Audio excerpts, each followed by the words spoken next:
May the 4th be with you as we take you to a galaxy far, far away. Today, we find out who the true Jedi is between the Keystone Wildcats and the Columbia Raiders as an LCA conference matchup live on the Lorain County Sports Network on YouTube. Jared Vinecourt joined alongside Dave Rivera.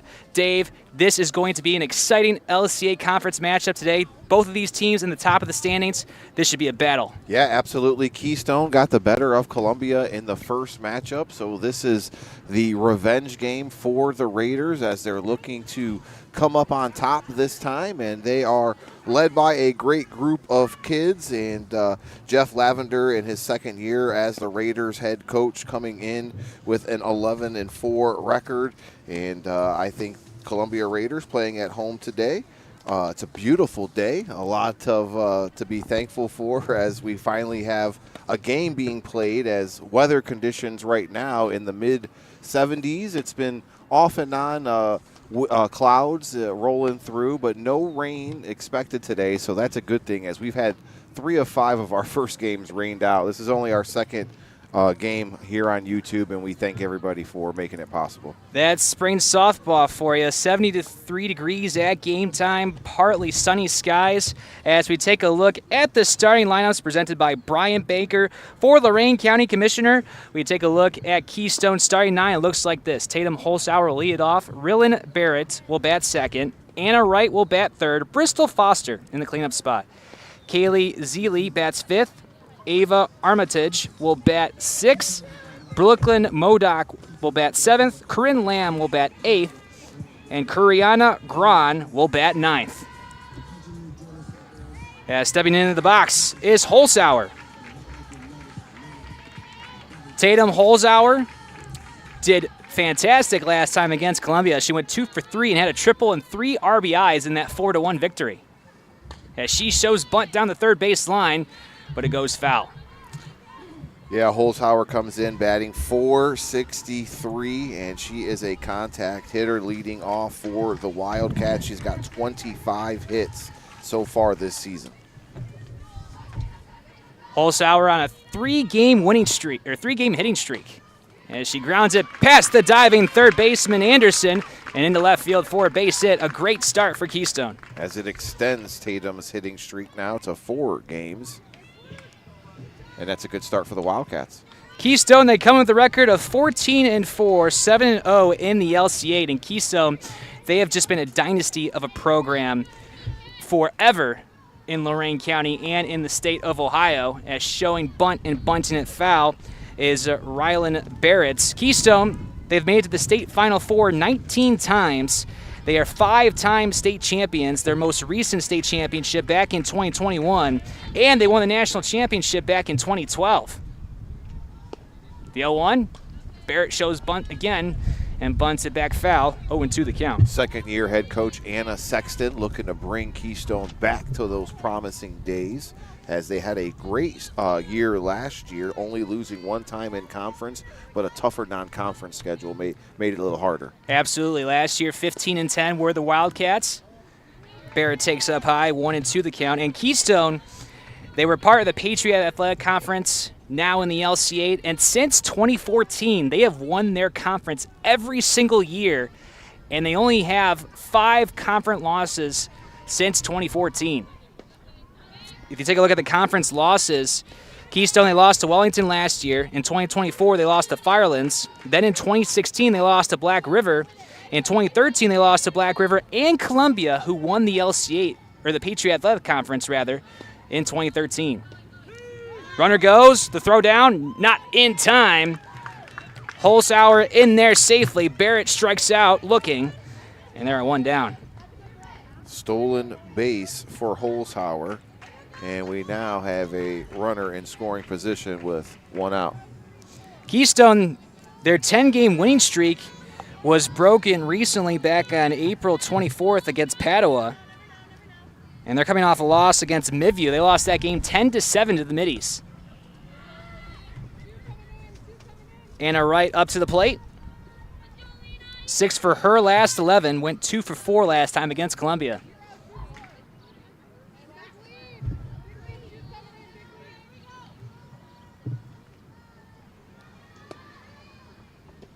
Swing and a miss. Pitcher for Columbia, Alina Jones. She's got a 1.65 ERA here, 10-2 overall record, and she's so far looking good. Jones, she actually pitched last time against Keystone. Bounced in there, good stop by Lexi Miller. Jones, in that ball game against Keystone, she went 6 innings, gave up 7 hits, gave up 4 runs, 2 of those earned, walked 5, struck out 4.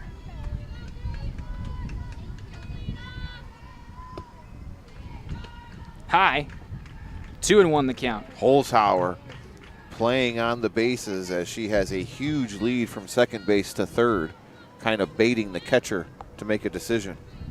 Keystone, they are a very aggressive team on the base pass, hence that 14-4 record. And ball 4. Wright draws the walk, and 2 out of the 3 batters for Keystone have reached to start the game. Let's set that defense for Columbia. It looks like this. Jessica Jacobs in left, Natalie Miller in center, Bella Airhuth in right. On the infield, Grace Anderson at third, Kenzie Shackleton at short, Ira Lavender at second, Carly Arcuri at first, and Lexi Miller behind the dish. Bristol Foster at the plate, second baseman for Keystone.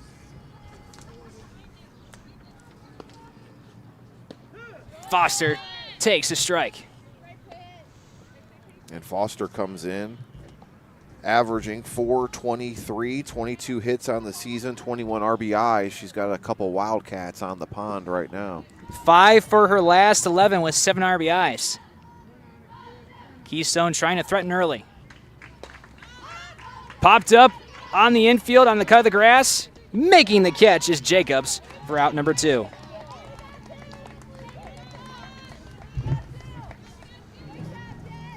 That'll bring up Kaylee Zeely. Zeely has struggled recently, just 2 for her last 11. Batting .321 on the season.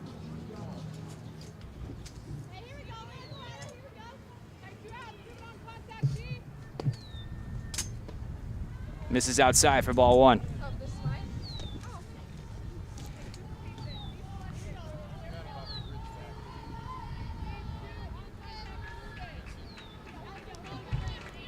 Holzhauer at second, right at first. 2-0 the count on Zeely. Columbia last year 19-8, 9-4, third in the LC8, and they actually lost in the Division 6 regional final to Dalton. Holzhauer dancing over there at second, but she gets back safely.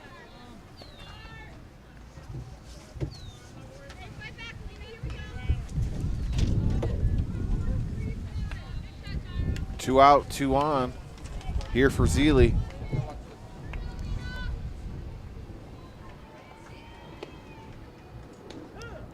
In there for a strike.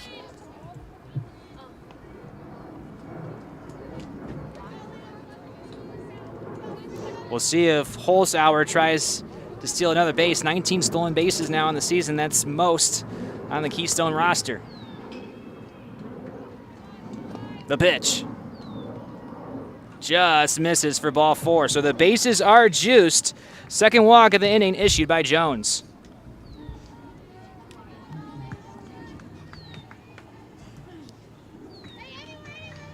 That'll bring up Ava Armitage, the designated player today for Keystone. 3 for her last 10 at the plate. In there for a strike. Armitage batting .447 on the year. 17 RBIs coming into today. The 0-1. Bounced in there. Good stop by Miller. Evens the count at 1-1. Off-speed pitch there, Jared. Tried to get her swinging, but good eye. First off-speed pitch we've really seen from Jones up to this point. For the most part, has been fastballs. In there for a strike, 1-2 the count. Alina Jones trying to get out of some early trouble here in the first.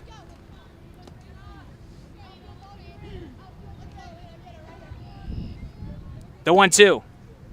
Swing and a miss. Alina Jones gets out of trouble in the first. Columbia coming to bat.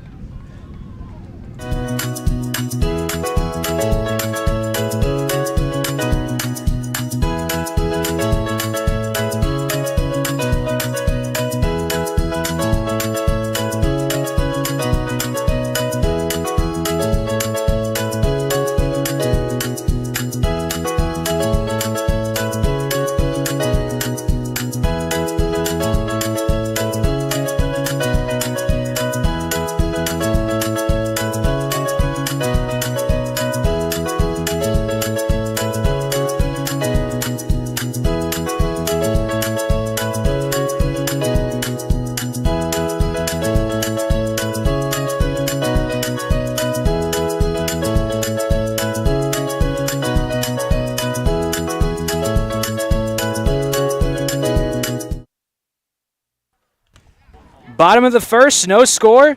Let's take a look at Columbia's starting 9 offensively, presented by Brian Baker for Lorain County Commissioner. It looks like this. Kenzie Shackleton will lead it off. Natalia Miller in the 2-hole. Grace Anderson will bat 3rd. Lexi Miller in the cleanup spot. Evelyn Tucker, the designated player, bats 5th. Jessica Jacobs bats 6th. Carly Arcuri in the 7th spot. Bella Erhuth in the 8th spot. And then Ira Lavender will bat 9th. Today's starting pitcher for Keystone is Brooklyn Modoc.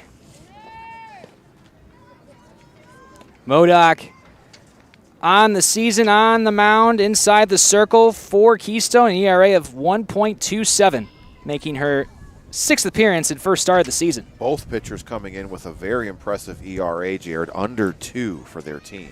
And we thought we were going to see Macy Banks, the ace for Keystone. She pitched a complete game against Columbia last time, gave up a run, and it wasn't earned, and she had 10 strikeouts. That's the most amount of strikeouts that Banks has had in one single game in her career. As the first pitch is popped up on the infield, and Shackleton is quickly erased for out number 1. Let's take a look at the Keystone defense. Rylan Barrett in left, Tatum Holzauer in center, Kaylee Scott in right on the infield. Kaylee Zeely at 3rd, Anna Wright at short, Bristol Foster at 2nd, Corinne Lamb at 1st, and Kuriana Gran at catcher. High for ball 1 to Natalia Miller. Natalia Miller, she's been on fire. 7 for her last 11 with 5 RBIs. Also plays basketball and soccer for Columbia. Swing and a miss. Evens the count at 1-1. She was behind on that one, Jared. Should see if she can time it up a little bit.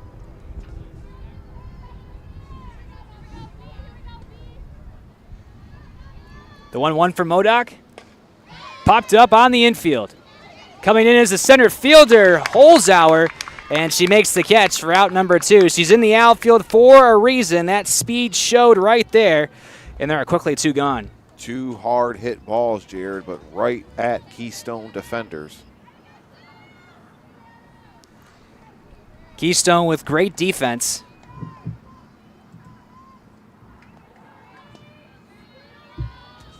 Keystone, as a team, their fielding percentage at 93% this season. Grace Anderson up to the plate. Fouled out of play. Anderson, 2 for her last 12 at the plate. But overall has had a good season, batting .467. Fouled back, and she's quickly in the hole, 0-2.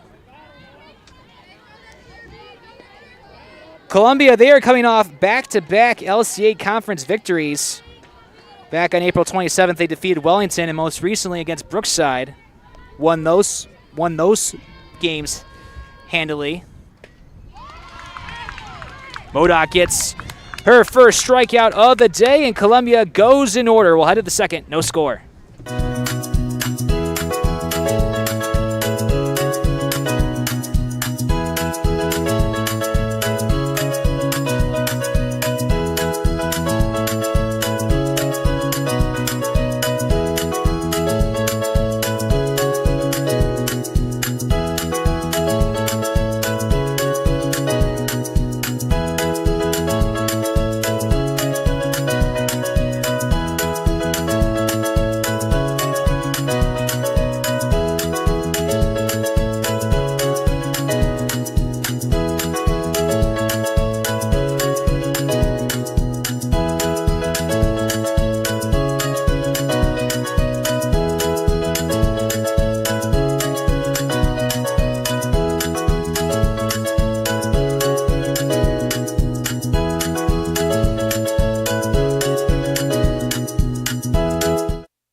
Top of the second, no score, 7-8-9, due up for Keystone.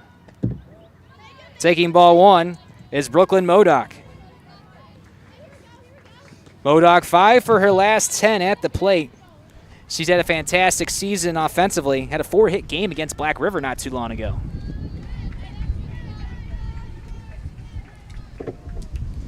Keystone, they were supposed to play Walsh Jesuit back on May 1st, but that got rained out, so they haven't played the same amount of times as Keystone. Nice diving stop by Shackleton to throw to first. Not in time, and it's a leadoff infield single for Modoc.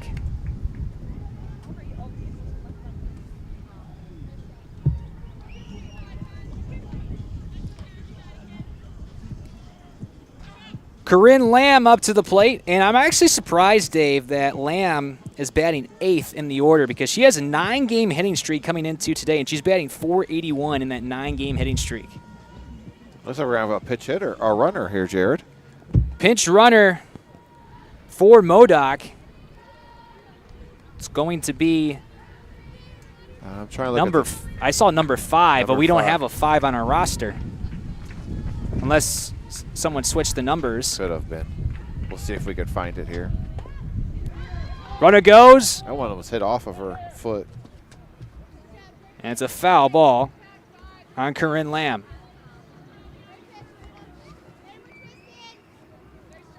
So McKinley. McKinley Acavallo. Yeah, she's wearing number 5 right now. Pinch running for Modoc.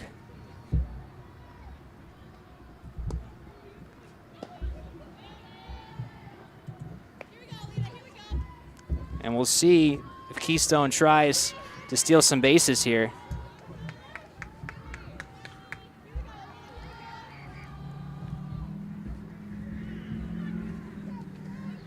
The pitch to Lamb. Popped up on the infield. And making the catch is the shortstop Shackleton. And they are going to double up Acavallo at first. Throw in time. And the Raiders get the double play. Great defensive gem by Kenzie Shackleton.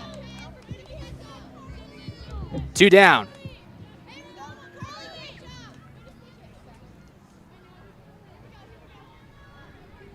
So that'll bring up the number 9 hitter, Kuriana Gran. She sends a fly ball to left. Jacobs makes the catch. Keystone goes in order. No score as we head to the bottom of the second. You're watching the Lorain County Sports Network on YouTube.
Bottom of the second, no score, 4-5-6 due up for Columbia. And Dave, just like in game 1, we saw a pitcher's duel between Keystone and Columbia. And it looks like we're going to get that again here today. Yeah, some good defense being played by both teams as Columbia had a great inning of fielding out there, turning the double play and getting their pitcher out of the inning. And now let's see what they could do up at the plate. Lexi Miller will start things off as she takes the first pitch strike. Lexi Miller, 1 for her last 12 at the plate, plays volleyball and basketball for Columbia as well. The 0-1, high 1-1. And I find it interesting, Dave, that the Columbia softball team, out of the 14 players on their roster, 9 players play basketball. So you could basically have 2 teams for basketball on the softball team.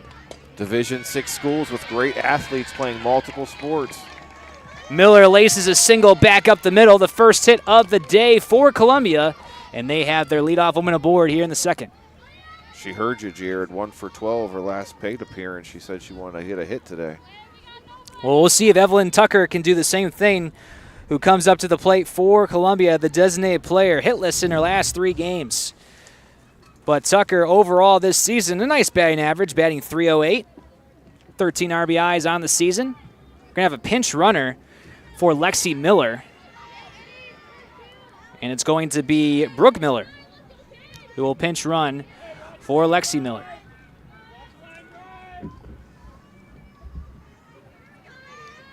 Evelyn Tucker steps in. The first pitch to her. High for ball 1. We'll see if Brooke Miller is a threat to go. So far, Keystone, the only one really trying to steal some bases on the base pass early.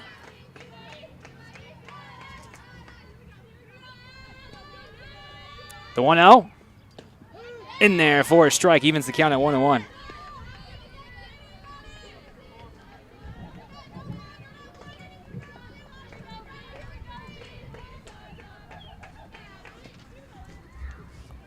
The 1-1. Called a strike, 1-2 the count. Wind starting to pick up here. 16 miles per hour wind at game time.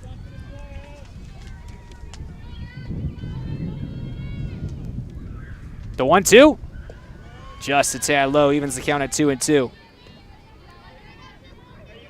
We'll see how long Modoc goes this season. In her 5 appearances coming into today, she's pitched 11 innings. So we'll see if she's just starting the game and Banks is finishing it, or she'll try to go as long as possible here today. Oh! Lipped down the right field line for a base hit. Miller goes all the way to the third. And Columbia, they have runners at the corners with nobody out.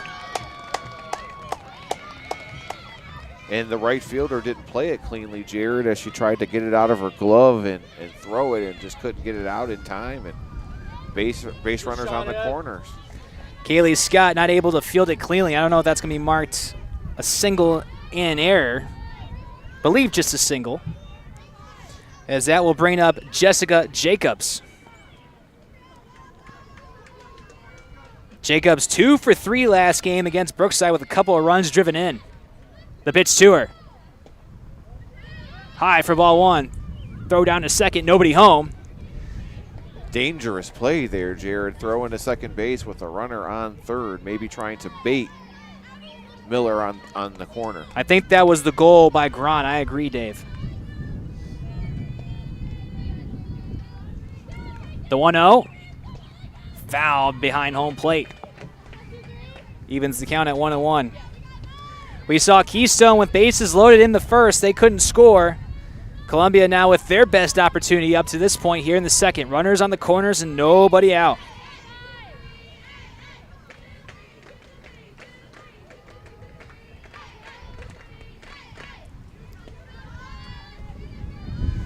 The pitch to Jacobs. In there for a strike. Jacobs in the hole, 1-2. Still no outs here with runners on the corners. Columbia striking.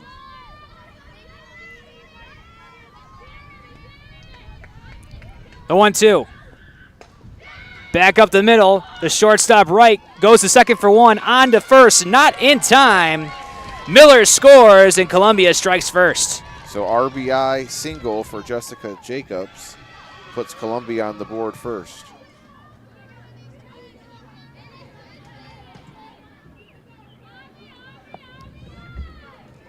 It's going to bring Carly Arcuri to the plate for her first bat attempt today.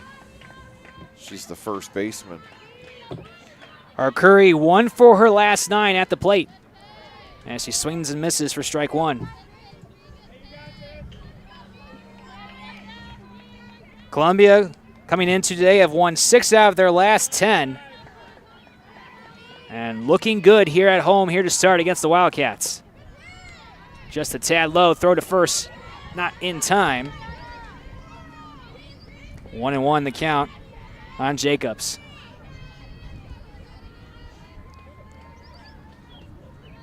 Some clouds now starting to form here at Columbia Park. The pitch. Popped up, foul ground, first base side. Making the catch is Foster for out number 2. Nice play by the second baseman to take charge. Make the easy out. So that will bring up the number 8 hitter, Bella Erhuth.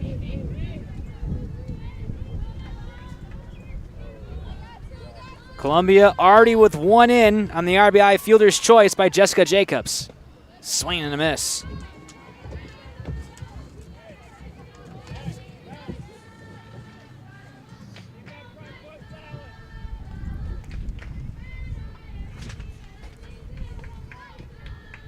Erhuth batting 160 on the season coming into today. Ground ball, third baseman Zeely can't play it cleanly, and everybody's safe.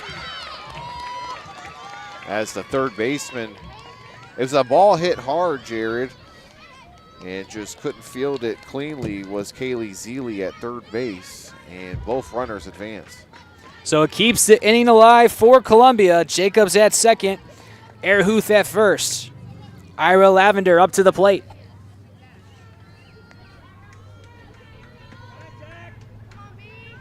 The pitch to Lavender. Takes ball 1.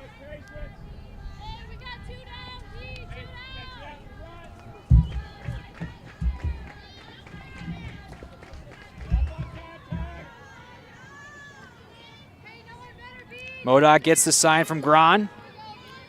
The 1-0. Takes ball 2. 2-0 the count on Lavender.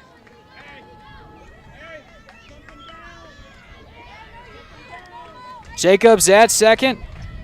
Erhuth at first. Columbia already with 1 run in here in the second. The pitch. Called a strike, 2-1 the count. And you can tell it looks like Lavender wanting to slap it a little bit, Jared, moving up in the box as the pitch is coming, maybe to get some contact and run fast. A lot of left-handed batters like to slap it down the left field line. Lavender, good pitch selection in the box, 3-1 the count.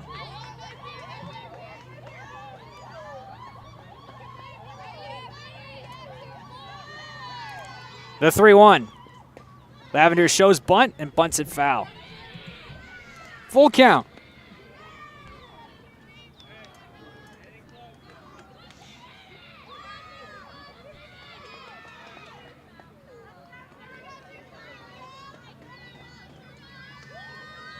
The payoff pitch. Lavender strikes out looking, and that will end the inning. But Columbia gets on the board. They lead 1-0. We'll head to the third. You're watching the Lorain County Sports Network.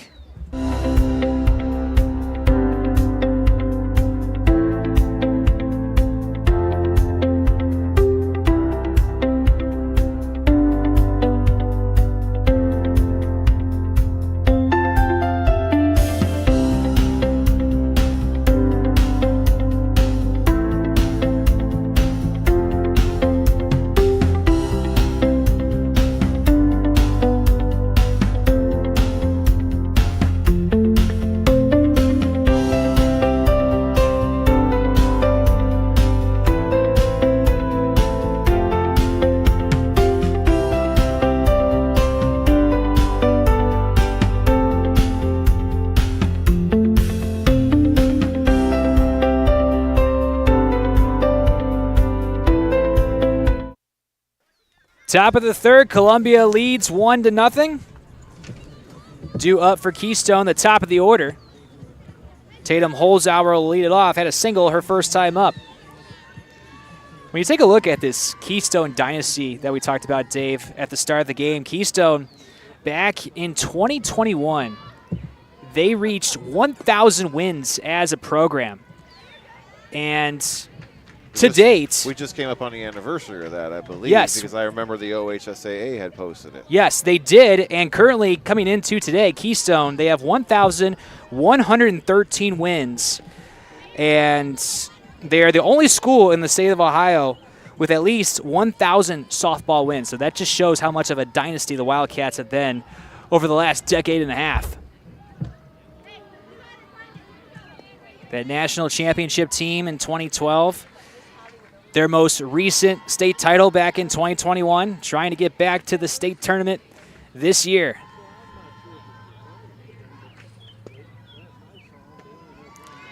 Holzhauer draws the walk.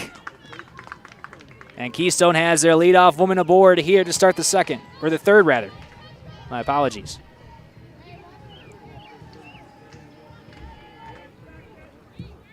Holzhauer, she had a stolen base earlier, so we'll see if she goes this time.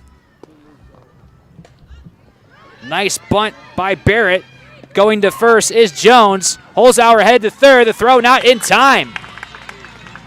Holzhauer showing that elite speed. She makes it all the way to third on the sacrifice. And they're at one down. Runner in scoring position, Jared.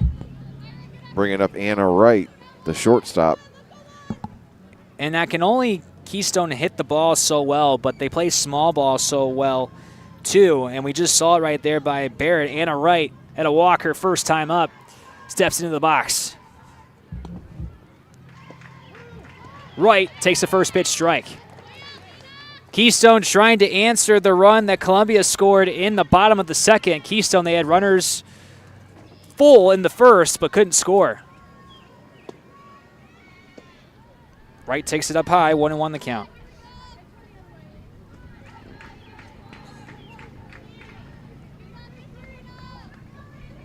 I would expect Holzhauer to be going just about on any pitch here, Jared. If it gets past Miller, I agree, Dave. Just a tad high, 2-1. Even though the backstop is not that big here at Columbia Park, it doesn't make a difference to Holzhauer. We saw the speed from first to third on the sack bunt. She can still make it to home at ease. 3-1 the count on Wright. Jones, she had 2 walks in the first. Already 1 here in the third. The 3-1. Inside and high for ball 4. Second walk of the inning.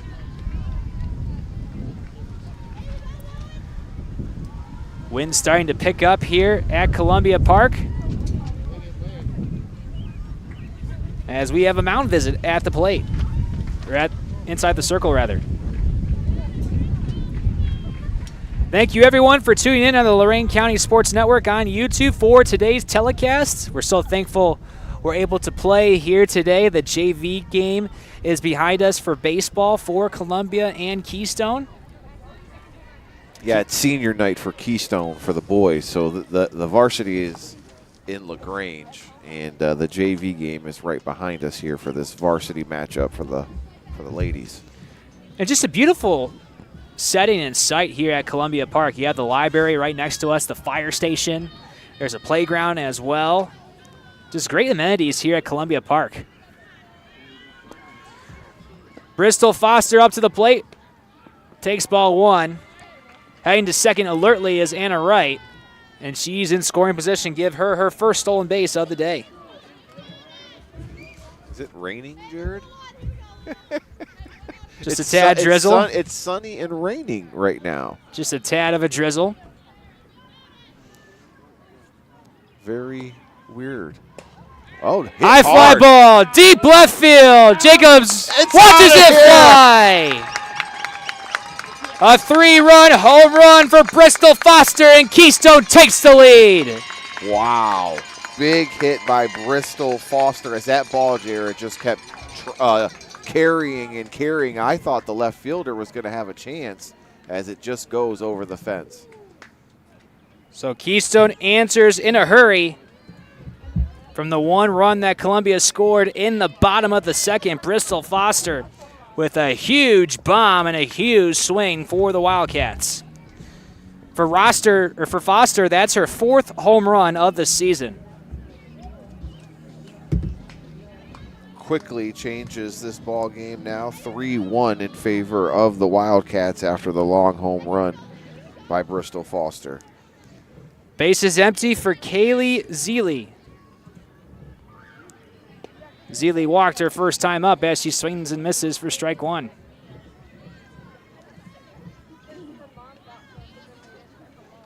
And I believe on that swing, it got a piece of Lexi Miller in the face mask, the catcher for Columbia.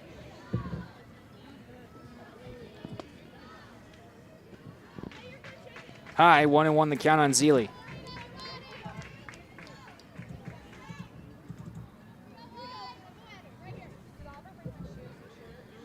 Pitch from Jones, foul back. 1-2 the count on Kaylee Zeely.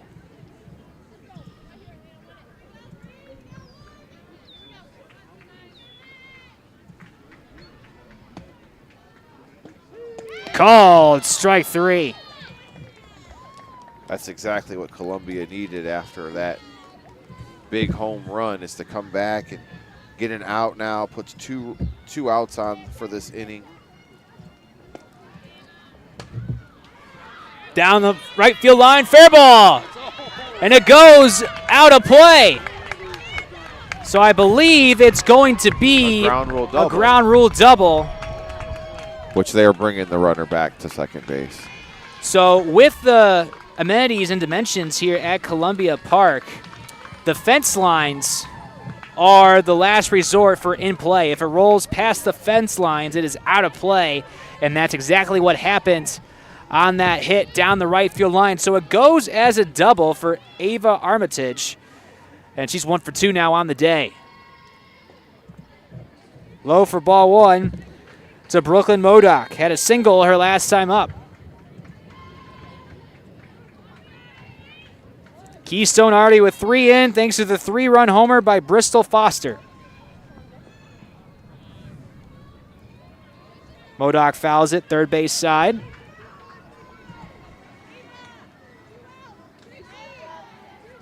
Got some rumbling of thunder here. I wasn't sure if that was an airplane.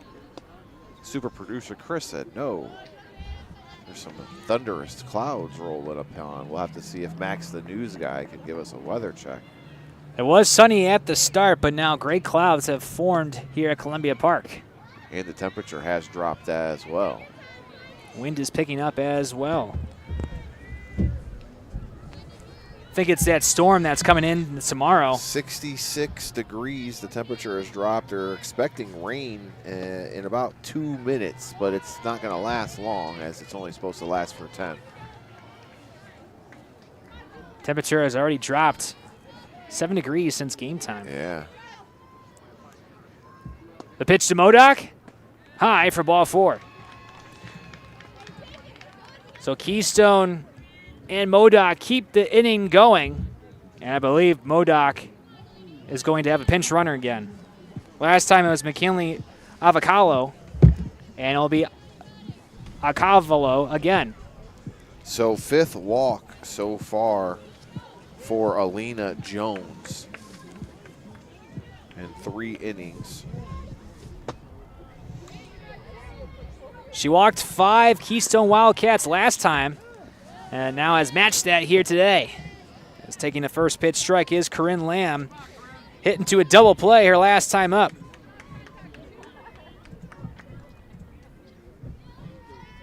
The 0-1. Off speed, right at the knees. Good pitch there by Jones, 0-2. 2 outs. Can Jones get out of the inning with 2 runners on?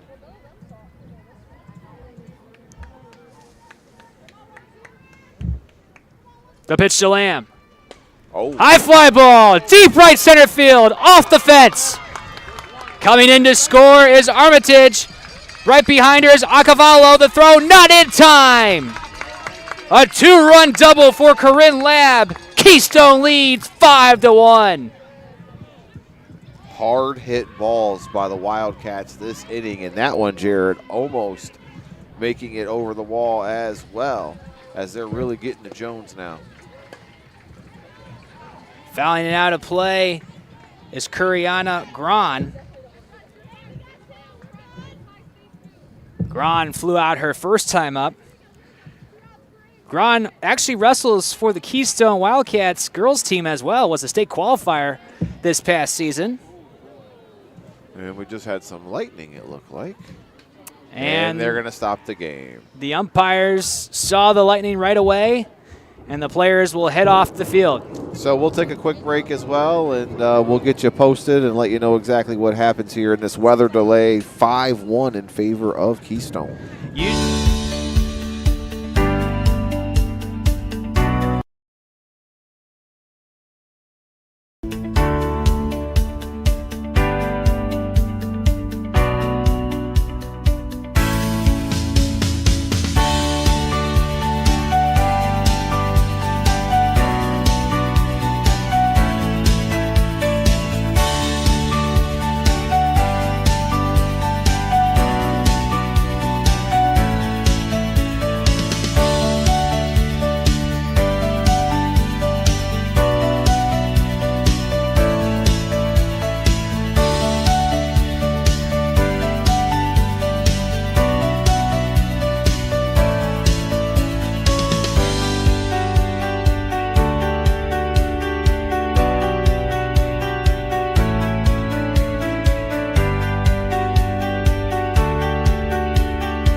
Welcome back to Columbia Park. Keystone, they lead 5-1 in the third inning. Currently 2 outs and a runner on second. Keystone already with 4 runs in.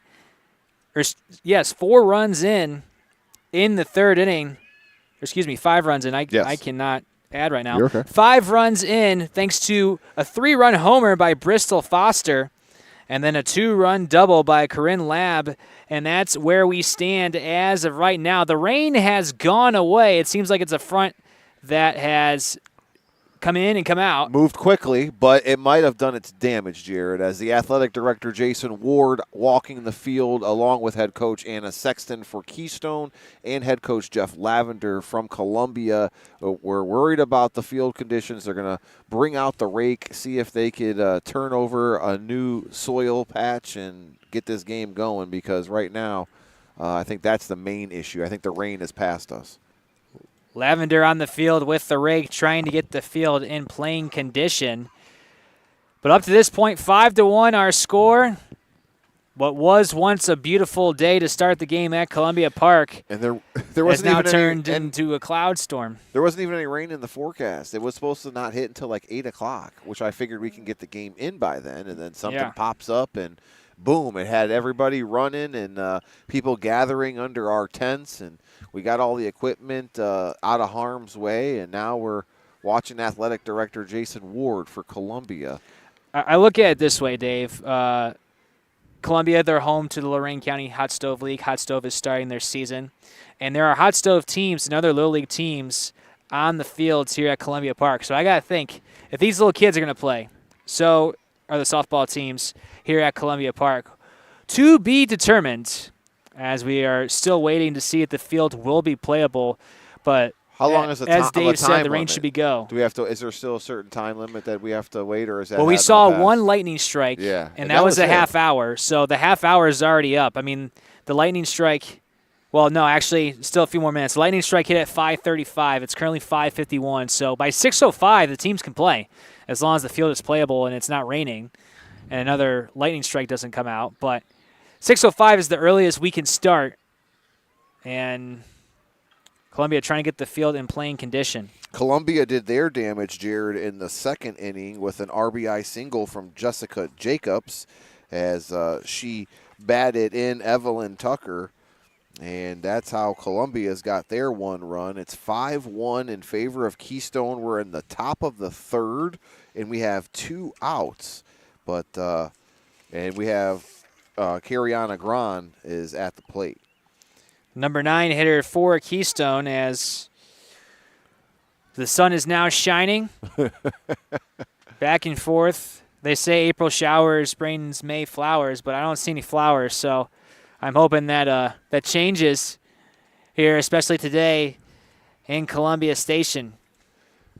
And we'll wait to see and get word from the powers that be if they are going to continue the game. As we said, the sun is out. Both teams are still tucked away, nobody warming up or anything like that. So we'll see exactly how long this delay takes. We appreciate you guys tuning in here on the Lorain County Sports Network, as spring sports bring a lot of challenges here.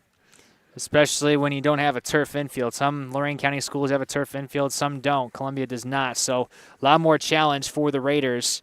And with a conference matchup like this, Dave, the rivalry between Columbia and Keystone, I got to imagine if no more rain hits, we're going to finish this one. Yeah, and it's a good sign we're seeing both teams now coming back to the dugout, Jared. So that is also a positive sign that this game will try to get played.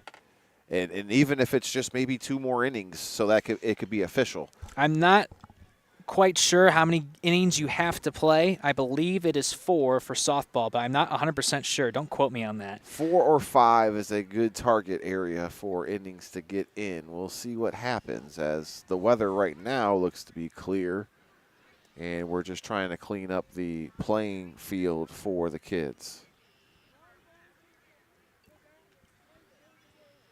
So what we'll do is we'll take a quick timeout again, and then we will pop back on periodically as we get things set, as we're currently in a weather delay. They're trying to get the field together here on the Lorain County Sports Network. It's Keystone 5 and Columbia 1. We'll be right back.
Welcome back to Columbia Park. Sunshine, the field has been raked, and we are ready to go here between Columbia and Keystone. Keystone, they lead 5-1. They have scored 5 runs in this third inning, a 3-run homer by Bristol Foster, and then a 2-run double by Corinne Lamb, and that's where we stand.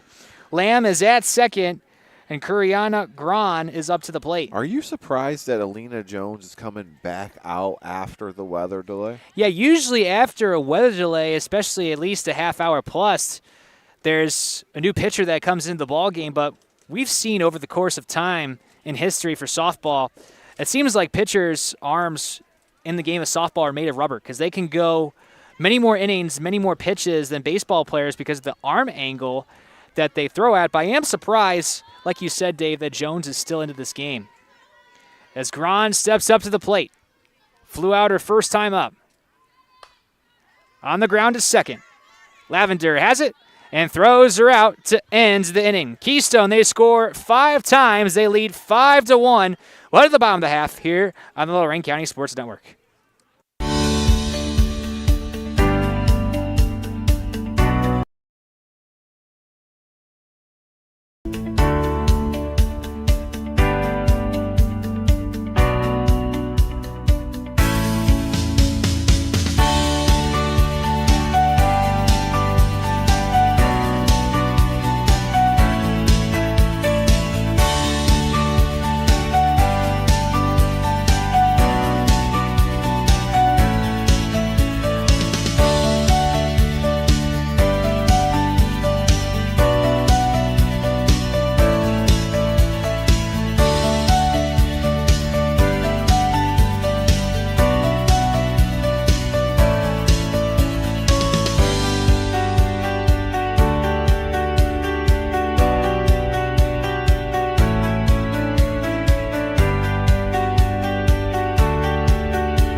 Bottom of the third, Keystone leads 5-1. Brooklyn Modoc back out there for the Wildcats. She'll have the top of the order. Shackleton, Miller, and Anderson. Columbia, they only scored 1 run last time against Keystone. That was against their ace, Macy Banks, as Columbia looks to have a different outlook offensively against the Wildcats here today. The defending LCA Conference champions. Columbia, their last conference title came back in 2013 in the Patriot Athletic Conference. They defeated Keystone that year, and they were in Division III back in 2013, and they lost the Division III state final championship game against Carroll Bloom Carroll 3-2 in that ball game. So what an historic season that was in 2013 for the Raiders. On the ground is short. Wright has it. And she can't throw out the speedy Shackleton. It's an infield single. Kenzie Shackleton getting down the first baseline fast as she had a great jump out of the box and beats the throw. The leadoff hitter for a reason brings up Natalia Miller. Miller flew out her first time up. Columbia, they scored 1 run last inning. Runner goes. Miller heads to second. The throw back to second. Oh! In time! Miller, she made a 90-degree turn towards third base. It was a little too much, and she's erased at second. So I believe that's a stolen base and then I guess caught stealing. Yes. So Shackleton gets the stolen base, but at a price. 1 down now in the inning. Miller takes the ball. And that can be such a rally killer, Dave, that leadoff base runner being erased at second. Yeah, Shackleton just taking too big of a turn around second. I don't think she thought that they were going to throw the ball, and they did. On the inside corner for a strike. I think she ultimately lost the sight of the ball when she made that turn, and then boom, bang, bang. Short backstop here at Columbia Park. On the ground at first, Lamb will take it herself. 2 down.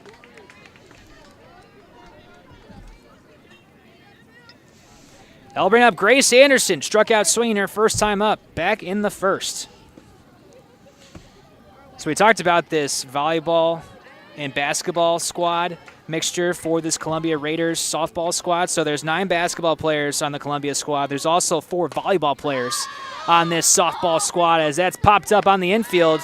Making the catch is Foster, and that will end the inning. Columbia goes 1-2-3 into the third. We'll head to the fourth. Keystone leads 5-1. You're watching LCA conference action on the Lorain County Sports Network.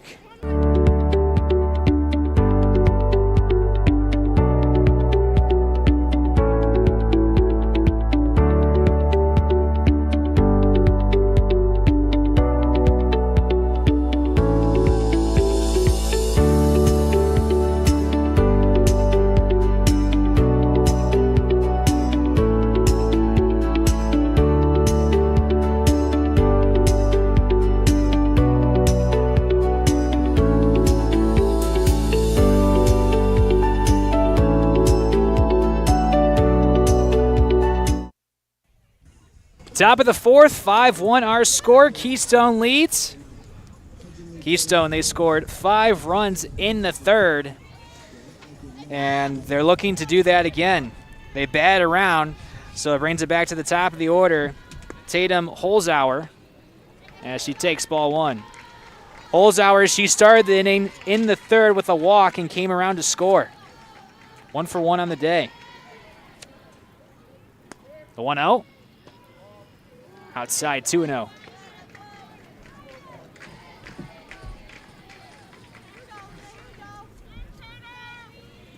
The pitch. Slapped into center field for a base hit.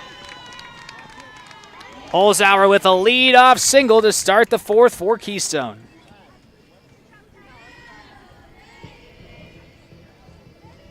It's her second hit of the game, Jared. 2 singles so far for Holzhauer at the leadoff spot. And that's what you love as a leadoff hitter, the ability to get on base. She's been on base all 3 times today.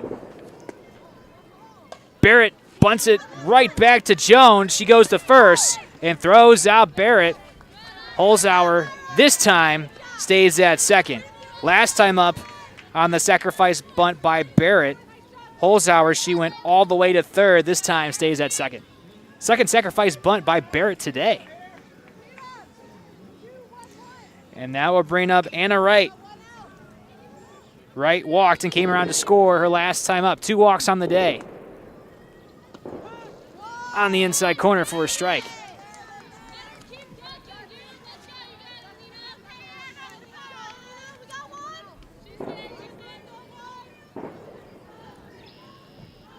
The pitch to Wright.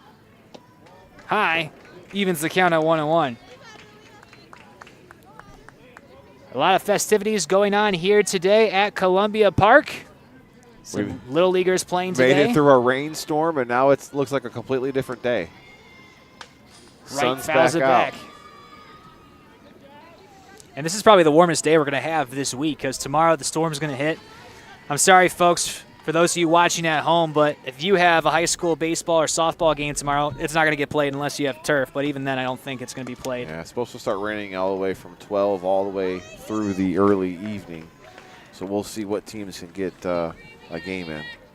That ball gets away from Miller, and Holzhauer heads all the way to third. She's in scoring position, still 1 down.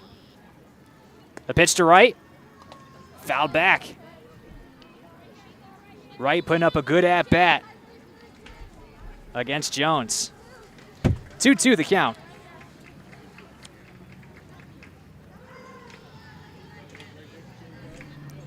The delivery from Jones. Just miss at the bottom of the zone. Full count.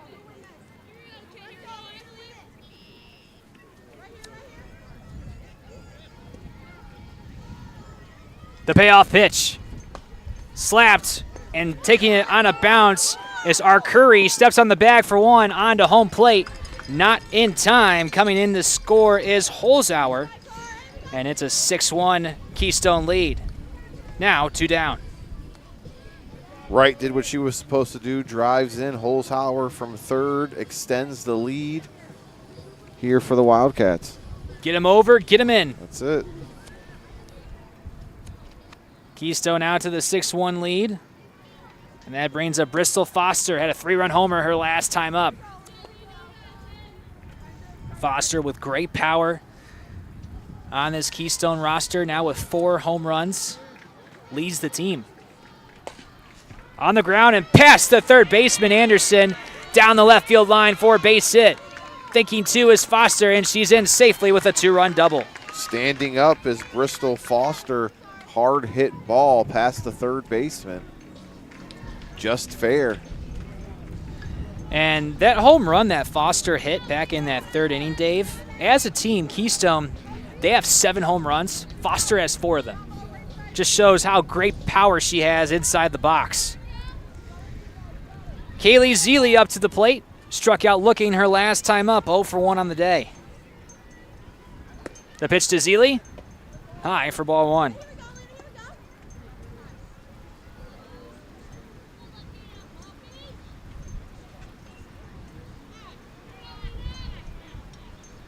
The 1-0. Fouled out of play. Evens the count at 1-1.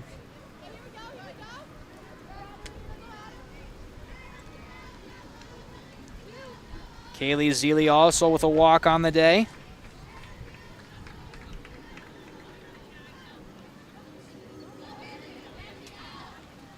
The pitch from Jones. Bounced in there. 2-1. Keystone already with 1 run in here in the 4th thanks to an RBI ground out by Anna Wright. The pitch.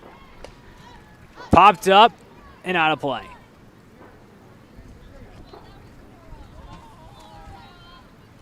Two the count. Columbia looking to stop the bleeding, Jared, as they need to get off the field and try to get some timely hits. Keystone's pitching staff has just been dominant all season long.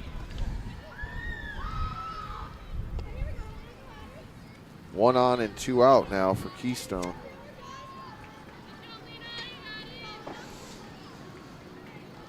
The payoff pitch. Outside for ball 4. First walk of the inning. And that will bring up Ava Armitage. The designated player had a double and came around to score her last time up back in the 3rd. A little low for ball 1.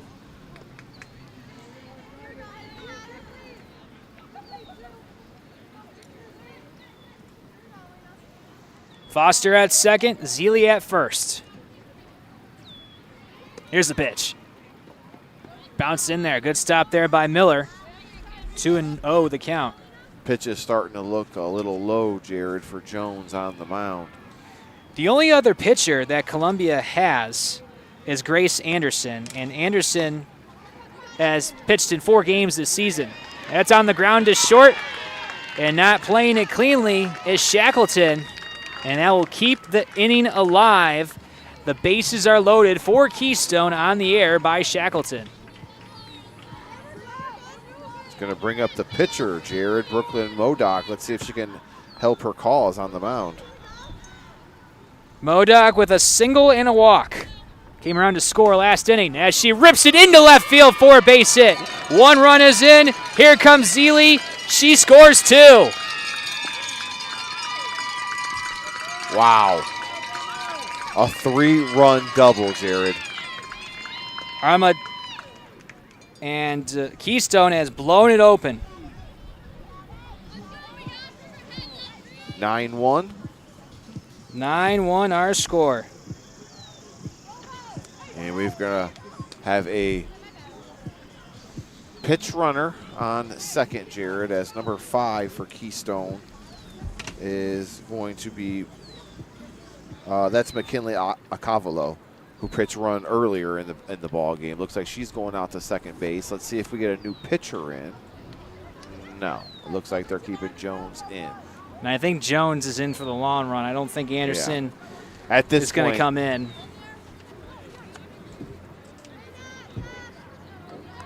Anderson only with 4 appearances, 1-1, with an ERA over 8 coming into today.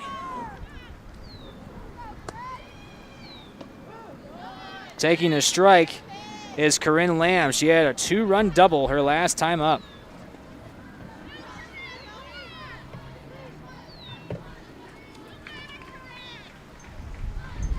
The 0-1 on the ground to third. Anderson fires, throw is high, but able to stay on the bag is our Curry, and that will end the inning. Keystone, they strike for 4 more. They lead big over Columbia, 9-1.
Our score as we head to the bottom of the 4th. Keystone up big over Columbia.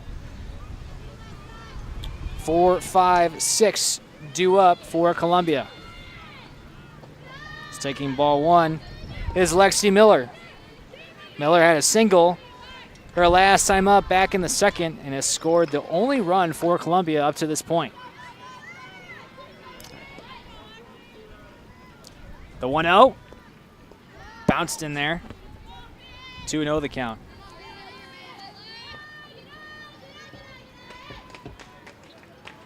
Keystone, after today's contest against Columbia, they will head on the road tomorrow to take on Firelands, a game that probably will not get played. Columbia, they will head to Nivyu tomorrow. Again, a game that probably will not be played due to the storms. I don't know. Midview got new fields this year, Jared. Supposedly they're looking really good. Fingers crossed for both teams that they play tomorrow, but the weather does not look promising as Miller draws the leadoff walk to start the 4 for Columbia. And just offensively for Columbia, only being able to muster up 5 hits right now, Jared, is what I got. For Columbia, 5 hits, sound about right? 5 hits indeed. Yeah. We got a pitch runner on first. Brooke Miller taking over for Lexi Miller at first once again. Columbia, they scored 1 run in the 2nd. Trying to crawl their way back into this one. Big cut and a miss by Evelyn Tucker. Tucker, she had a single her last time up.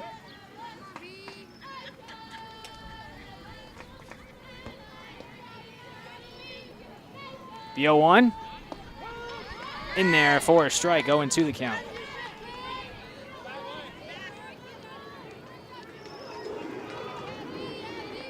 This Keystone pitching staff has just been great this season, shutting down the Raiders once again here today. The pitch. Just missed. Keystone's pitching staff coming into today has an ERA of 3.89. The pitch, just a tad high. Jared, Columbia has had 2 innings where they went 3 up and 3 down. And last inning they had their leadoff woman aboard, but was caught stealing.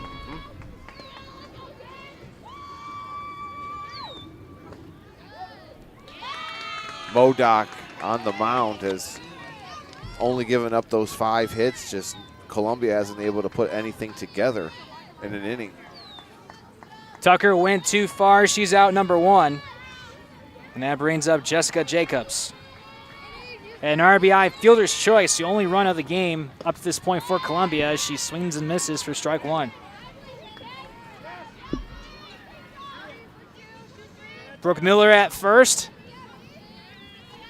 Columbia trying to get something going offensively here at home. The 0-1. Just missed, 1-1.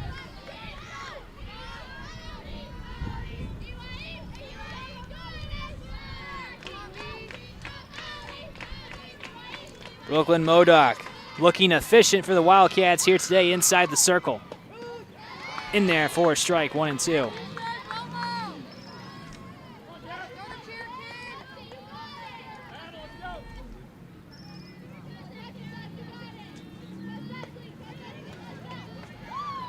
The 1-2 offering. Ripped and out of the glove of the diving shortstop right, and everyone is safe. What a great effort there by Anna Wright. But it will go as a single, and the inning continues for Columbia. Great effort there by Wright. Almost had it, just popped out of her glove.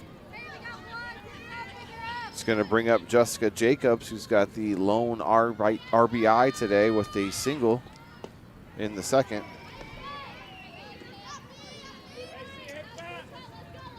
Are we on Arcuri? Is Arcuri at the plate? Carly Arcuri up to the plate. Popped out her first time up in the second. Fouled back. Best chance Columbia has had on the base pass since they scored in the second. Still searching for that key hit with runners on.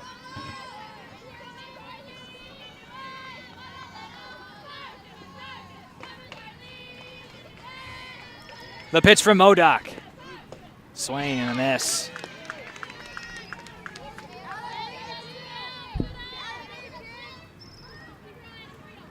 Miller at second, Jacobs at first. Maybe she's switching bats, I think. Or just swing and a miss. Modoc looking efficient against Arcuri.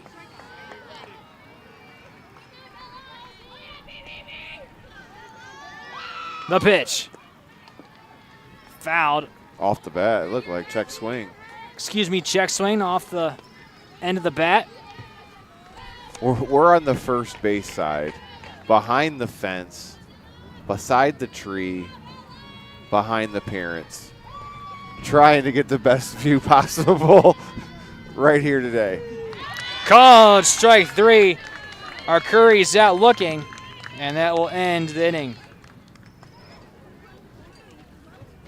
Keystone, they lead 9-1. We'll head to the 5th after this.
Our score. We head to the 5th. 9-1-2 due up for Keystone. And taking ball 1 is Kuriana Gran. Gran 0 for 2 on the day. grounded out her last time up back in the third. On the ground, past the pitcher Jones. Anderson takes it herself and throws out Gran for out number 1. That was a close play as Kariana Gran had some nice wheels, Jared, coming down the first baseline. Almost beat that one out. Now, I was surprised Jones didn't take that one, but we can't hear the players from here. Maybe Anderson called her off. Back to the top of the order, Tatum Holzhauer. 2 singles and a walk with a couple stolen bases here today. Went around on the swing, evens the count at 1-1.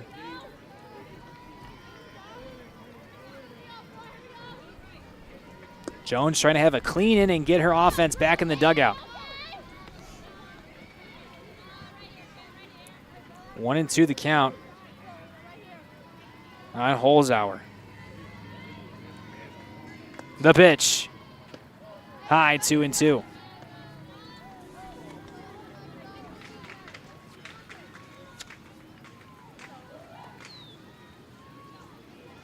The 2-2. Holzhauer cuts and misses. And there are 2 down. Rylan Barrett up to the plate. 2 sack bunts on the day. 0 for 1, though, overall today. Takes high for ball 1. Holzhauer has been on the last 2 times that Barrett has been up to the plate, so she hasn't really had a real at-bat since the first inning. High fly ball, deep left field, and off the glove of Jacobs. Into second is Barrett. Standing double for Rylan Barrett, as that was another hard hit ball by the Wildcats. And now with 2 out, they've got a runner on second.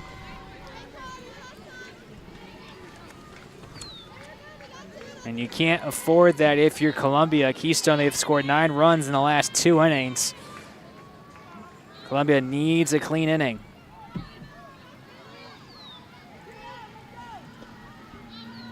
Anna Wright up to the plate. She takes low for ball 1. Wright, 2 walks and an RBI today. Had an RBI ground out her last time up back in the 4th.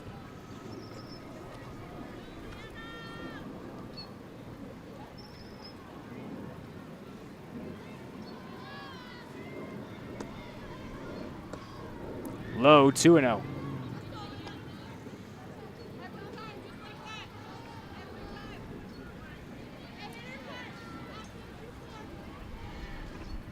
The 2-0 delivery. Outside, 3-0.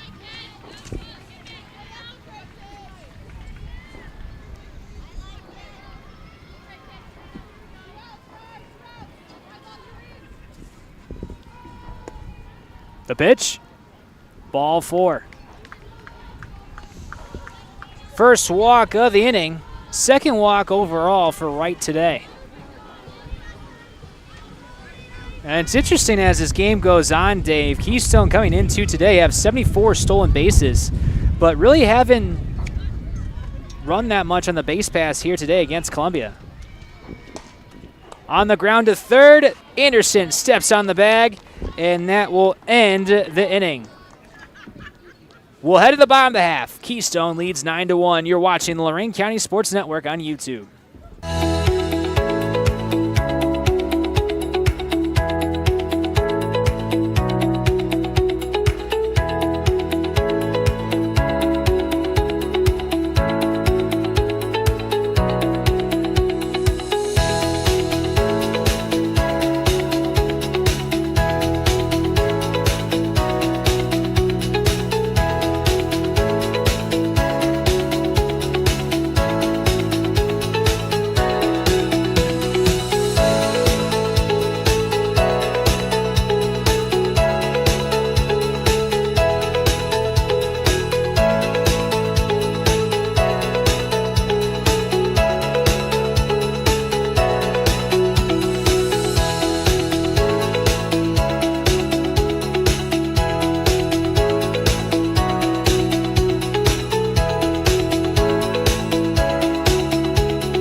Bottom 5, 9-1 our score. Keystone leads. 8-9-1 due up for Columbia. Taking low for ball 1 for Columbia is Bella Aruth. Bella was a star basketball player this winter as well for the Raiders. Battled some injuries and came back and performed very well. We talked about it earlier. Columbia, they have 9 basketball players on this softball roster out of 14 roster players. You have to, man. With the Division VI school, you know, girls play multiple sports here at Columbia and at a high level. And it doesn't take long for a softball team to build chemistry when you already played a winter season of basketball. Right. These kids know each other. They've grown up together. They've been together. For other Lorain County teams, it takes a little bit longer to gel together, not for Columbia. On the ground is short, right, fires over to first, and throws out Airhuth for out number 1. And we talked about it earlier as well. Columbia, they have 4 volleyball players. They also have 2 soccer players on this team as well. So you got a lot of athletes playing multiple sports no matter the season. And some play 3 sports. You don't really see that a lot. Natalia Miller, she plays 3 sports. She plays basketball and soccer. Lexi Miller, she plays volleyball and basketball. Both of them 3-sport athletes. Along with Bella Airhuth, who just grounded out. She plays basketball and soccer as well. Up to the plate for Columbia, Ira Lavender, 0 for 1 on the day. Struck out looking her last time up back in the second.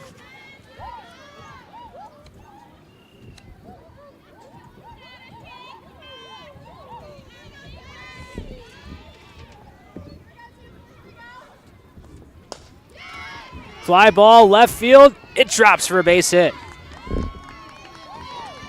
Lavender with her first hit of the day. And it's a 1-out single. Hard hit ball drops right on the outside of the infield.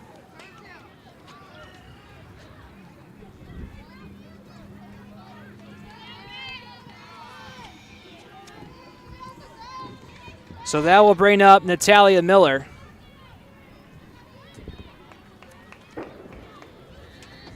Miller on the day 0 for 2. Popped up on the infield. Right there is Modoc for out number 2.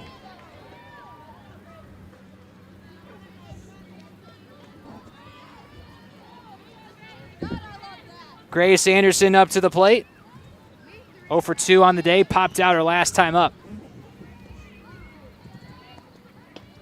High for ball 1. So that was actually Kenzie Shackleton who had the single. She's at first. So Shackleton at first now has 2 singles on the day. Grace Anderson up at the plate. The number 3 hitter.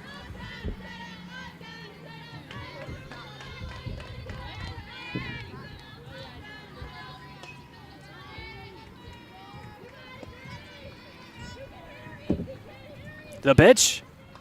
Foul back.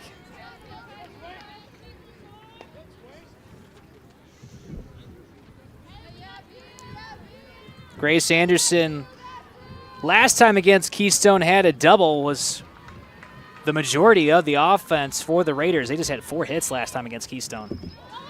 Bounced in there. Shackleton head to second. She's in scoring position on the wild pitch. Columbia, they had a chance to score last inning, but left 2 runners on.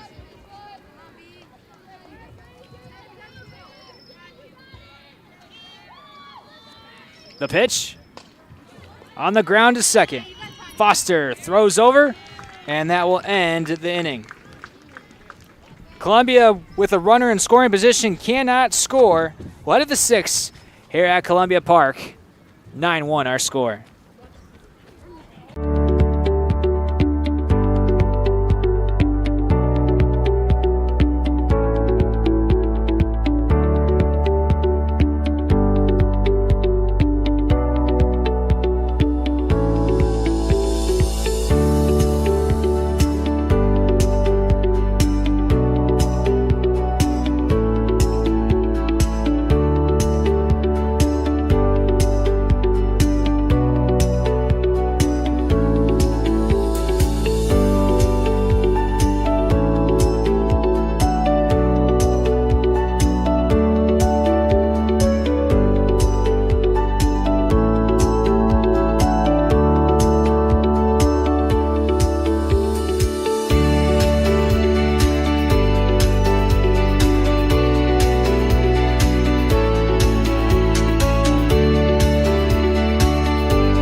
6th inning, 9-1 our score. Keystone leads. 5, 6, 7 due up for Keystone.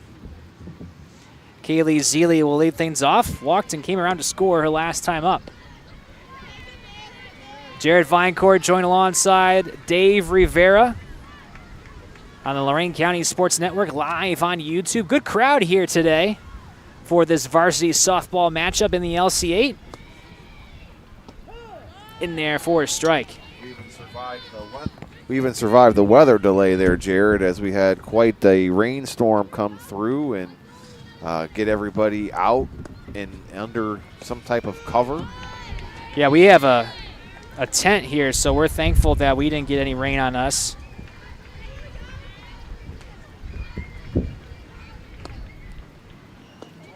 A little low.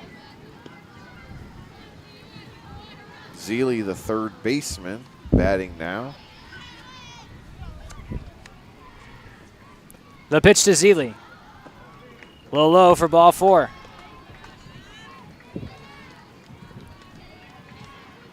First walk of the inning issued by Jones. And now I'll bring up Ava Armitage. Armitage has reached base and has scored the last 2 times. Has a double on the day as she takes the first pitch strike.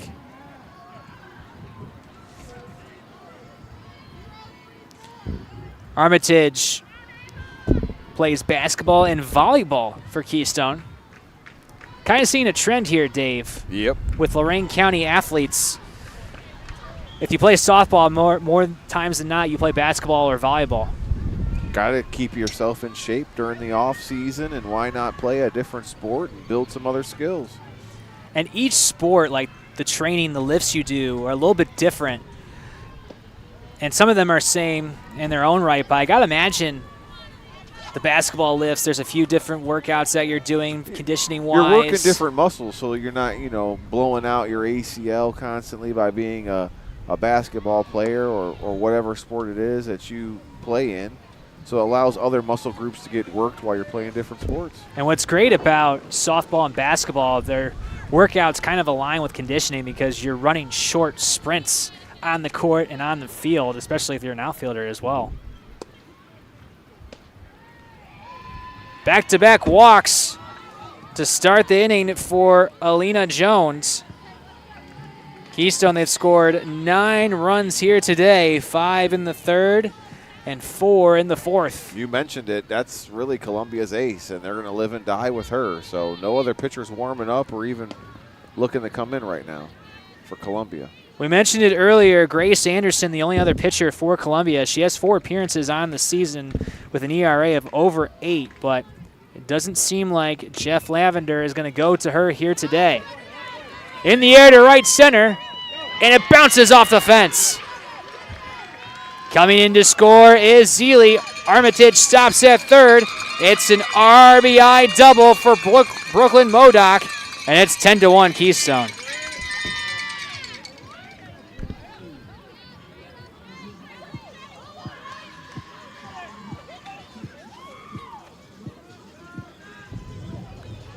So Brooklyn Modoc helps her own cause once again. 2 doubles, 2 RBIs on the day, 3 for 4 overall. No outs, Jared, here in this inning. Corinne Lamb up to the plate as she rips it into right field for a base hit. 1 run scores. Here comes Modoc. She scores 2. A 2-run single for Corinne Lamb. And Keystone has just blown it wide open, 12-1.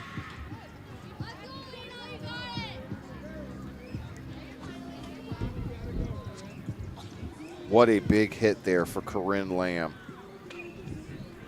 She had a 2-run double in the third, following it up now with a 2-run single. 4 RBIs right now, Jared.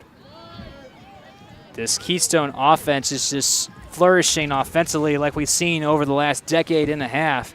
Coming into today, Keystone was batting .373 as a team.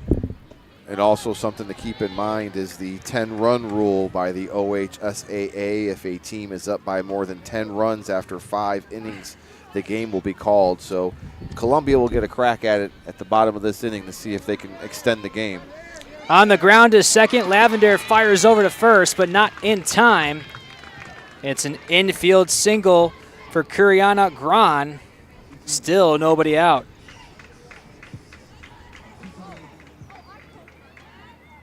Top of the order now again for the Wildcats as Tatum Holzhauer has batted 5 times today. And we have a mound on the visit, or a mound visit. This Keystone lineup doing much better here today against Columbia than in the first game. And it's interesting that the Wildcats are doing much better on the road here today against Columbia than on their home turf. Wildcats putting up 5 in the third, 4 in the fourth, and now 3 runs at the top of the 6th inning with no out. They've blown the doors completely open here in this game.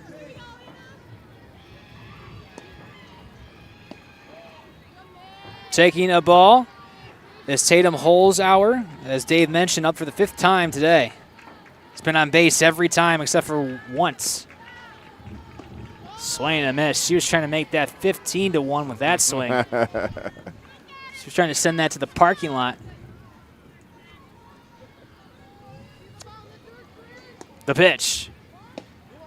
Tried to bunt, but missed. And she's in the hole, 1-2.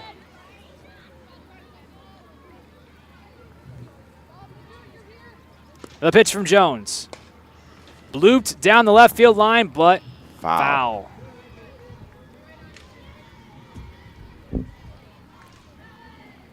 So we'll do it again at 1-2.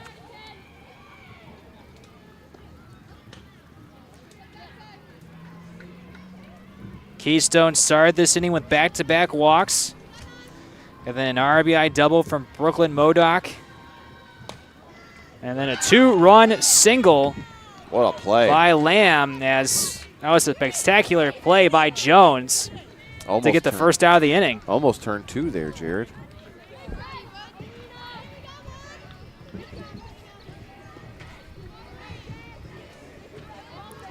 Rylan Barrett up to the plate. 2 sacrifice bunts on the day. She shows another bunt right there. Jones goes to first, and how you like that? Rylan Barrett now has her 3rd sacrifice bunt on the day.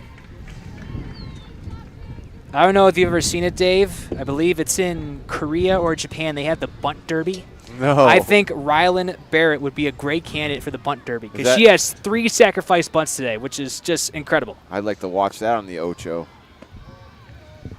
Sounds like something that's definitely on that 4-letter network.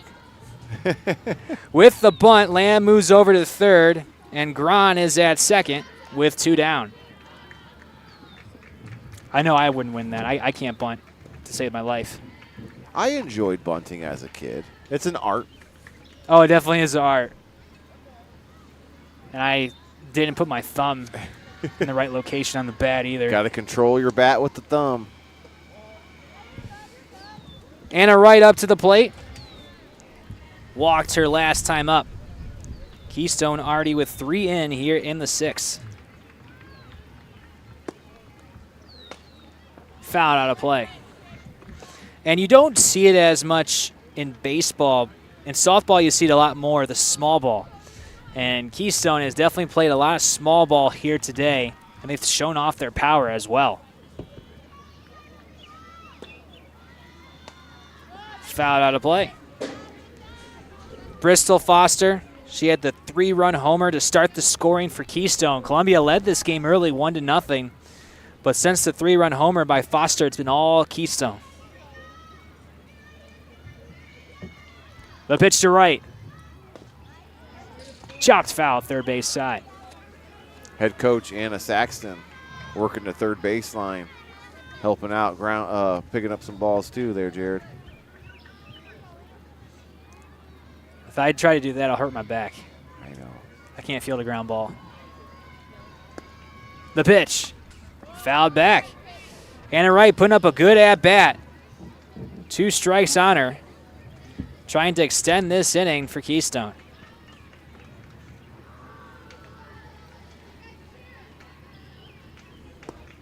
The 0-2. Foul back again. Nice battle at the plate. Anna Wright, the shortstop, made some great plays defensively here today, battling it out at the plate. A pitch. Swung on and missed to end the inning. Keystone, they strike for 3 more here in the 6th. They lead 12-1. You're watching the Lorain County Sports Network.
(12-1) our score.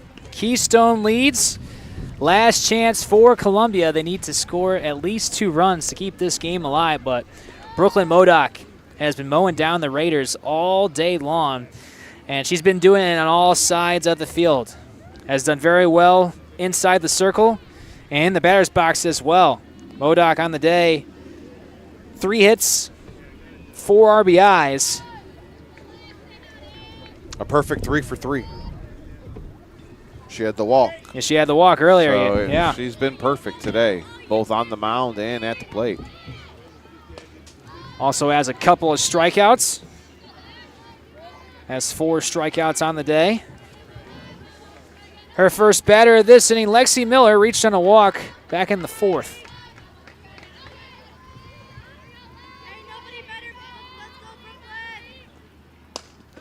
On the ground is short, and what a stop by Wright.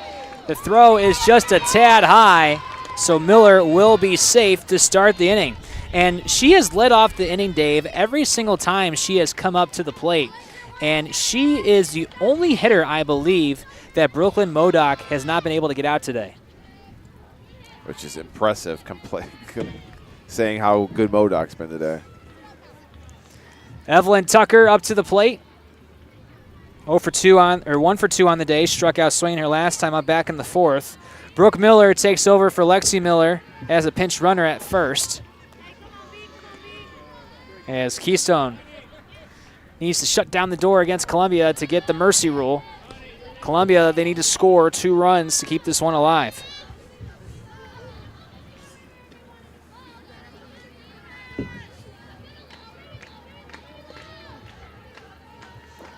The pitch to Tucker.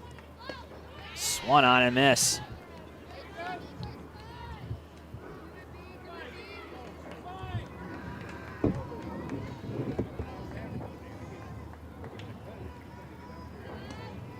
Columbia, they've had chances here today, but they just haven't been able to get the key hit with runners on.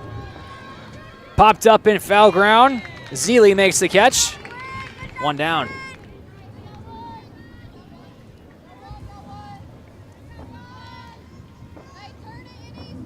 Jessica Jacobs up to the plate.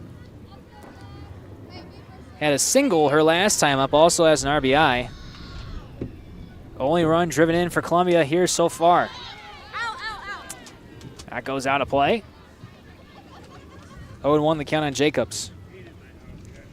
Jacobs, she had a good game last game against Brookside. Went 2 for 3 with a couple of runs driven in. But today, the Columbia batch shut down against Keystone. On the ground to third, Taking it is Zeeley and throws her out. The throw back to second, not in time. They tried to double up Miller, but she gets back there safely.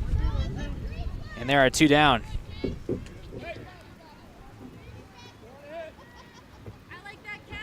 So the last chance for Columbia is Carly Arcuri. 0 for 2 on the day, struck out looking her last time up. The pitch. Swing and a miss.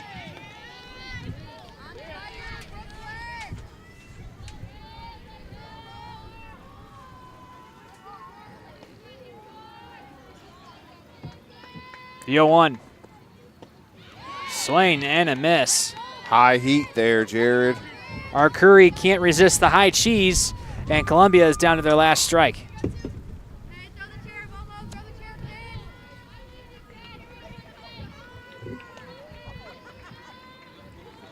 The 0-2. Fouled back.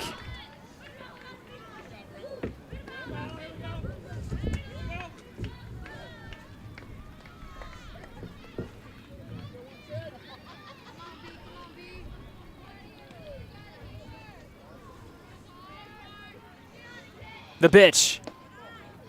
Just a tad high. 1-2 the count.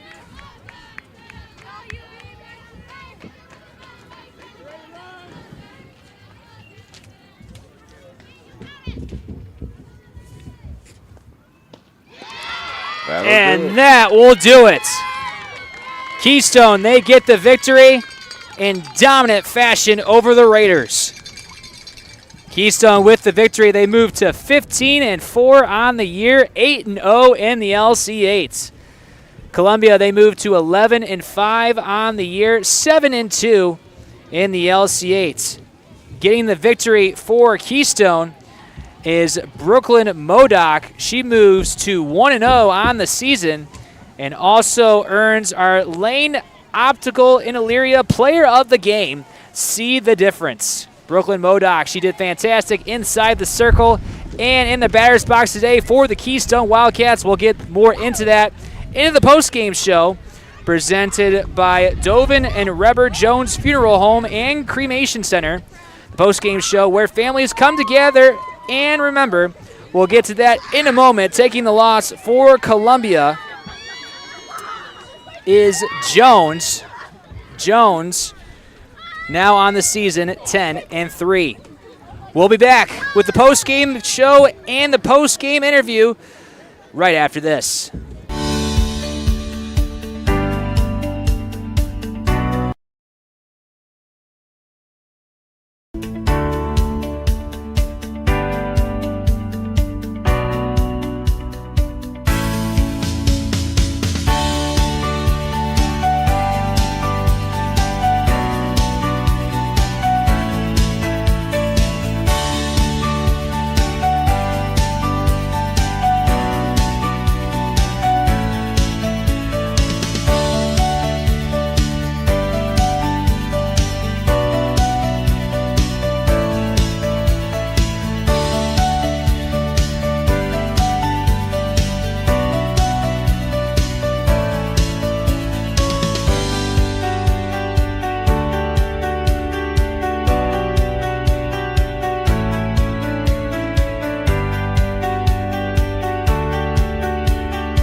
Welcome back to Columbia Park. Keystone, they get the victory in 6 innings, 12-1 over Columbia.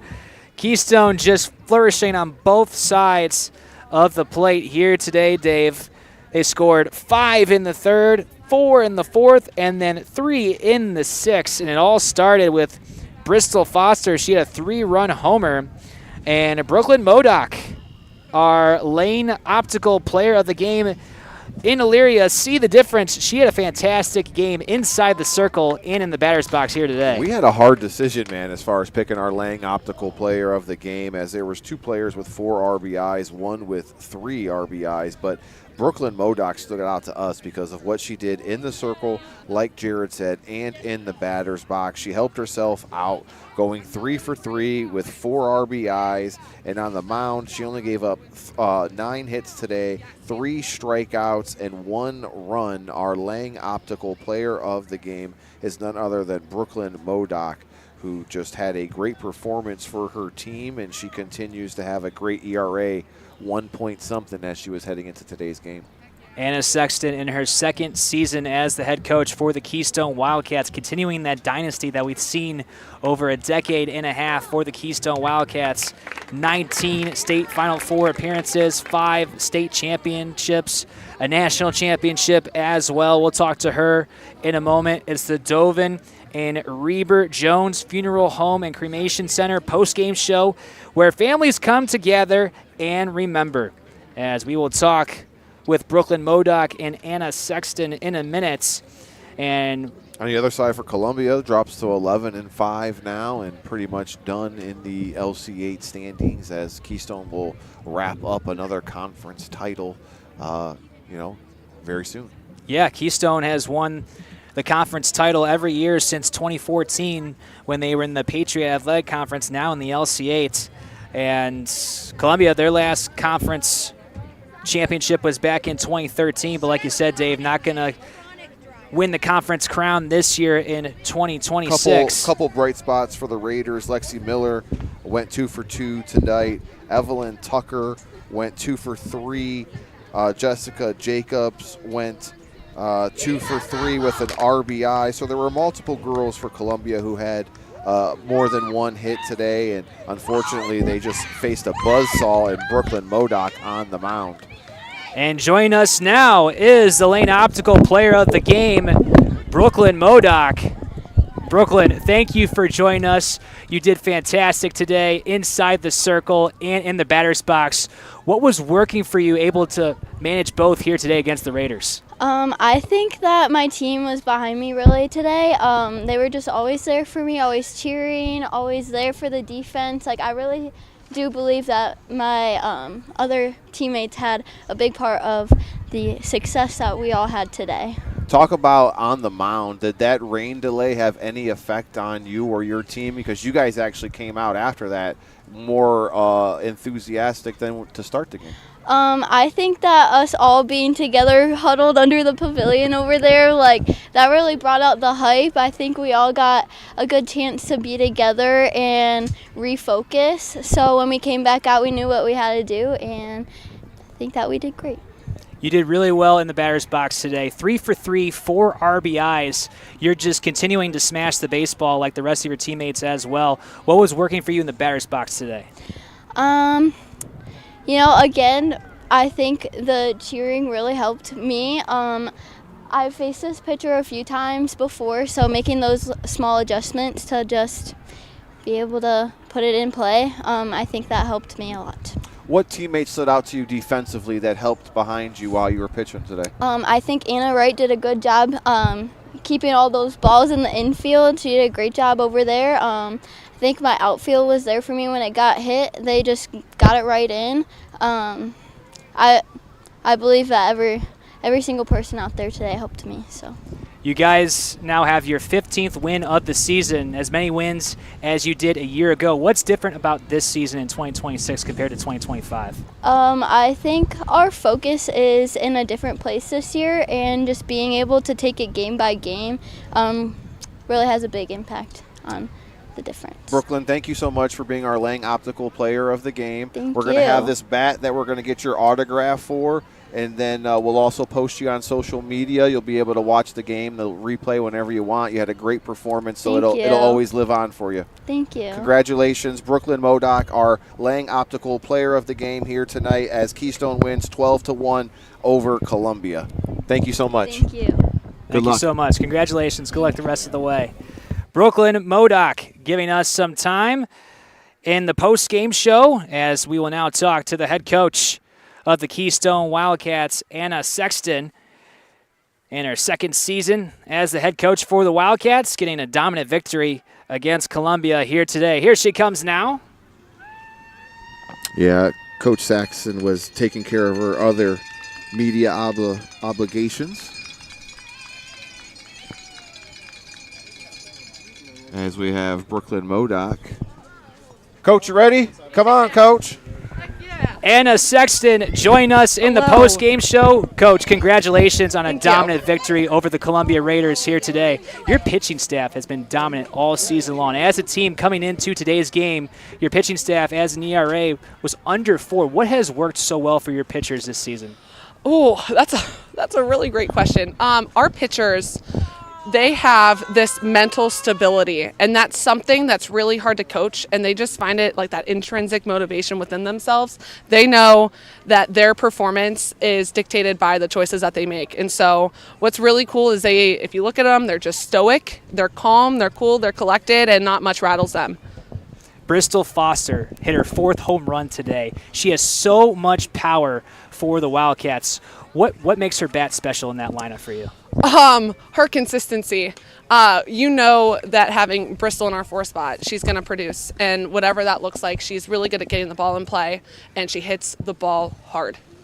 We had a hard time picking a player of the game because you had 2 girls with 4 RBIs, Bristol with 3. So let's talk about Corinne Lamb. She was another one that stood out to us. She had 2 big a double in the second and a single in the 6th that drove in 2 runs each. So talk about Corinne Lamb playing first base and getting some timely hits and runs. Yeah, so Corinne's a freshman for us this year, and I mean, she's been a key component in our offense and our defense. Just her height as a first baseman gives her quite a range with throws that as softball players aren't always super consistent. So we know that we have some stability there at first. But, I mean, her bat, we were in Myrtle Beach for our first week, and she hits a home run over the fence in the right field. And it's just, her solid swing is just, again, a huge component in our hitting lineup. So it's fun to have her there as well.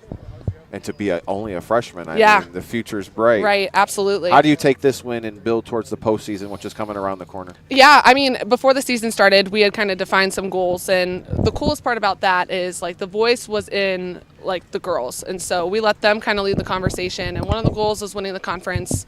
The next one was winning districts, and then winning regionals, and then winning state. Continuing that Keystone dynasty. Right, absolutely. So, I mean, that was student player-led. That was not kind of forced by the coaches. So it's cool to hear that, that's what they're striving for. And so on offense, we know the one way that we can control and continue to hit those goals is with double-digit hits. So we've been seeing that consistently throughout some of our games. And so today we had 12 hits, and that just kind of aligns with where our goals are and how we can continue to achieve our big goals, our top-notch goals. So, yeah.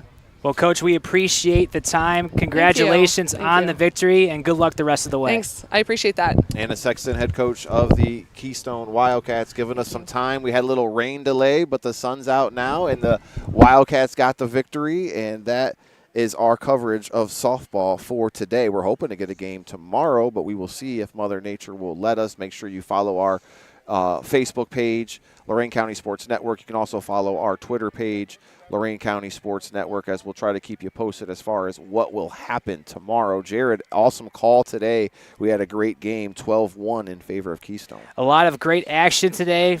So happy that we were able to see some LCA conference action softball here today at Columbia Park. And that's going to do it, folks. Keystone, a winner over Columbia, 12-1. Thank you for tuning in to the Lorain County Sports Network on YouTube, and hopefully we will see you tomorrow.